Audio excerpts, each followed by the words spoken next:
തന്റെ ഭർത്താവിന്റെ മരണശേഷം ഒരു ഭാര്യ തന്റെ ജീവിതത്തെ റിവൈൻഡ് ചെയ്യുകയാണ്. പെങ്ങളെ, 40 വയസ്സ് കഴിഞ്ഞവളെ, 50 കഴിഞ്ഞവളെ, ജീവിതത്തിലേക്ക് തിരിഞ്ഞു നോക്കിയാൽ ഇങ്ങനെ ഒരു നിമിഷത്തെ പറയാൻ കഴിയുമോ? ശണ്ടകൾ, വഴക്കുകൾ, മത്സരങ്ങൾ, ശാപങ്ങൾ, ഇറങ്ങിപ്പോക്കുകൾ, എങ്ങനെയാണ് റബ്ബ് നൽകിയ ജീവിതത്തെ നമ്മൾ കളഞ്ഞത്? ആയിഷ റളിയല്ലാഹു അൻഹ പറയാ, ഇങ്ങനെയൊക്കെയാണെങ്കിലും മനസ്സിൽ കുറിച്ചിട്ടോളൂ. അഹ്മദ് കബീറിന്റെ ഈ വാക്ക് കുറിച്ചിട്ടോളൂ പെങ്ങളെ. ഇങ്ങനെയൊക്കെയാണെങ്കിലും വഫാത്താകുന്ന നേരത്ത് ഞാൻ എന്റെ ഭർത്താവായ നബി തങ്ങളുടെ മുഖമൊന്ന് കണ്ടിട്ടേയില്ല.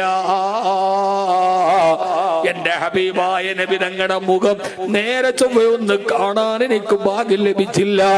കൂട്ടുകാരികൾ ചോദിച്ച ആയിഷ ബീവിയെ മടിയിൽ തലവച്ച് കൈവരലിൽ പിടിച്ച് പല്ല് തേച്ചു കൊടുത്ത് സലാം പറഞ്ഞ് ചേർത്ത് പിടിച്ചു മരിച്ചിട്ട് മുഖം കണ്ടില്ലെന്നോ?